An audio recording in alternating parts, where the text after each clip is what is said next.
राष्ट्रीय गुरव समाज महासंघ जिल्हा सोलापूरच्या जिल्हा कार्याध्यक्षपदी ज्ञानेश्वर पाटील तर सहकार्याध्यक्षपदी शंकर पाटील यांची निवड करण्यात आली। राष्ट्रीय गुरव समाज महासंघ जिल्हा सोलापूरच्या वतीने गुरव समाज महाअधिवेशनच्या माध्यमातून संत काशिबा आर्थिक विकास महामंडळ मंजूर करून घेतले। समाजातील विद्यार्थ्यांसाठी दरवर्षी गुणवंत विद्यार्थी सत्कार सोहळा, गरजू व होतकरू विद्यार्थ्यांकरिता अर्थसहाय्य व सर्व समाजातील बंधू भगिनींकरिता लघु उद्योग प्रशिक्षण कार्यशाळा, सामुदायिक उपनयन सोहळा, राज्यस्तरीय वधूवर मेळावा, शिक्षक रत्ना व जीवन गौरव पुरस्कार व महिला सक्षमीकरणासाठी अनेक समाजोपयोगी उपक्रम राबवण्यात आलेले आहेत।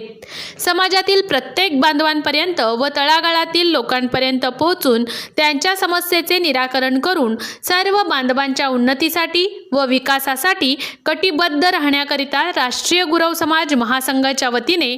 आज दिनांक 14 जानेवारी 2026 रोजी राष्ट्रीय कार्याध्यक्ष मल्लिकार्जुन गुरव यांच्या प्रमुख उपस्थितीत जिल्हाध्यक्ष निंगराज विंचुरे यांच्या अध्यक्षतेखाली व जिल्हा कार्यकारिणीतील पदाधिकारी गंगाधर पुजारी, राजाराम चिंचोळकर, सुरेश पाटील, नवनाथ गुरव, महादेव चिंचोळे,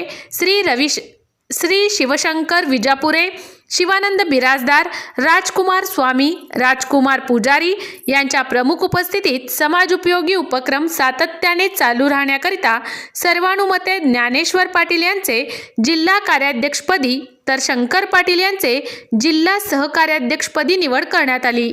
त्यांच्या भविष्यातील कार्यास सर्वांकडून शुभेच्छा देण्यात आल्या।